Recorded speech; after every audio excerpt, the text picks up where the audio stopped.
क्या आपने कभी ऐसे इंसान को देखा है जिसे लोग क्या कहते हैं इससे कोई फर्क ही नहीं पड़ता, जो तानों से नहीं टूटता, जो मजाक से नहीं रुकता, जो भीड़ के शोर में भी अपनी ही धुन में चलता रहता है।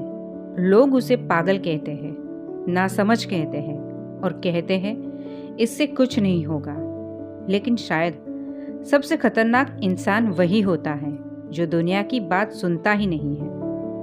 आज की ये कहानी एक ऐसे आदमी की है जो टूट चुकी घड़ियां ठीक करता था और लोगों की सोच को पीछे छोड़ देता था। ये कहानी है खामोश इंसान और टूटती घड़ियों की। किसी छोटे शहर में एक आदमी रहता था। नाम था ईशान। ईशान अजीब था। कम से कम लोगों को ऐसा लगता था। वो न बहस करता था, न कोई सफाई देता था, न ही लोगों की राय का जवाब देता था। लोग जो भी कहते वो बस अपनी ही धुन में रहता। ईशान का काम था पुरानी टूटी हुई घड़ियों को ठीक करना। ऐसी घड़ियां जिन्हें लोग कब का फेंक चुके होते हैं, जिनकी सुइयां रुक चुकी होती है, जिन्हें कोई दोबारा देखने तक को तैयार नहीं था। लोग कहते हैं, अरे आज के ज़माने में कौन घड़ी ठीक करता है, मोबाइल का दौर है, ये आदमी पागल है, इससे अच्छा कोई ढंग का काम कर लेता। ईशान सुनता था पर रुकता नहीं था। धीरे धीरे शहर में उसकी पहचान बन गई, वो पागल घड़ी वाला। कोई हंसता, कोई ताना मारता, कोई सलाह देता बिना मांगे, पर ईशान हर सुबह अपनी दुकान खोलता, हर स्क्रू को ध्यान से घुमाता, हर टिक टिक को ऐसे सुनता जैसे कोई दिल की धड़कन हो। लोगों को लगा वो दुनिया से कटा हुआ है। असल में वो दुनिया के शोर से आज़ाद था। ईशान मानता था हर टूटी चीज़ बेकार नहीं होती। कुछ चीज़ें बस समय का इंतज़ार कर रही होती है। उसे फर्क नहीं पड़ता था कि लोग उसकी कमाई पर क्या सोचते हैं, उसके काम की अहमियत पर क्या बोलते हैं, क्योंकि वो जानता था हर काम का सही समय होता है। एक दिन शहर में बड़ा शोर हुआ। एक पुरानी विरासत इमारत में एक विशाल ऐतिहासिक घड़ी लगी थी जो दशकों से बंद पड़ी थी।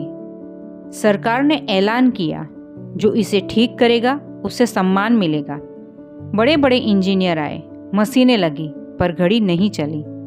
लोगों ने कहा अब ये कभी नहीं चलेगी। तभी किसी ने धीरे से कहा, शहर में एक आदमी है जो टूटी घड़ियां ठीक करता है। ईशान को बुलाया गया। वही लोग जो कल तक उसका मजाक उड़ाते थे आज उम्मीद लगाए खड़े थे। ईशान ने मशीनें नहीं मांगी, उसने बस समय, शांति और अपनी पुरानी औजारों की पेटी मांगी। 3 दिन 3 रात और फिर घड़ी चली। पूरा शहर स्तब्ध था। ईशान को सम्मान मिला, तालियां बजी, अखबारों में छपा। किसी ने ईशान से पूछा, इतने सालों तक लोगों की बातों से बुरा नहीं लगा? ईशान मुस्कुराया और बोला, अगर मैं लोगों की सुनता तो आज ये घड़ी कभी नहीं चलती। जो अपने रास्ते पर चलता है उसे शोर नहीं, सब्र चाहिए। दोस्तों, हर वो इंसान जो भीड़ से अलग चलता है गलत नहीं होता। कभी कभी वो बस अपने समय से आगे होता है। लोग बोलेंगे, हंसेंगे, शोर करेंगे, पर अगर आप अपनी धुन में सच्चे हैं तो एक दिन दुनिया आपकी टिक टिक सुनेगी। लोग क्या कहते हैं ये आपकी आवाज़ नहीं है। आप क्या करते रहते हैं वही आपकी पहचान है। दुनिया हमेशा बोलेगी, जब आप शुरू करेंगे तब भी बोलेगी, जब आप थकेंगे तब भी बोलेगी, और जब आप जीतेंगे तब भी बोलेगी। फ़र्क बस इतना है, आप किसकी सुनते हैं। अगर आप हर आवाज़ पर रुक गए तो आपकी घड़ी कभी नहीं चलेगी। लेकिन अगर आप अपनी धुन में चलते रहे तो एक दिन दुनिया आपकी टिक टिक सुनेगी। इसलिए याद रखिए, शोर को नहीं, अपने सब्र को ताकत बनाइए, क्योंकि जो चुपचाप चलता है वही सबसे दूर तक चलता है।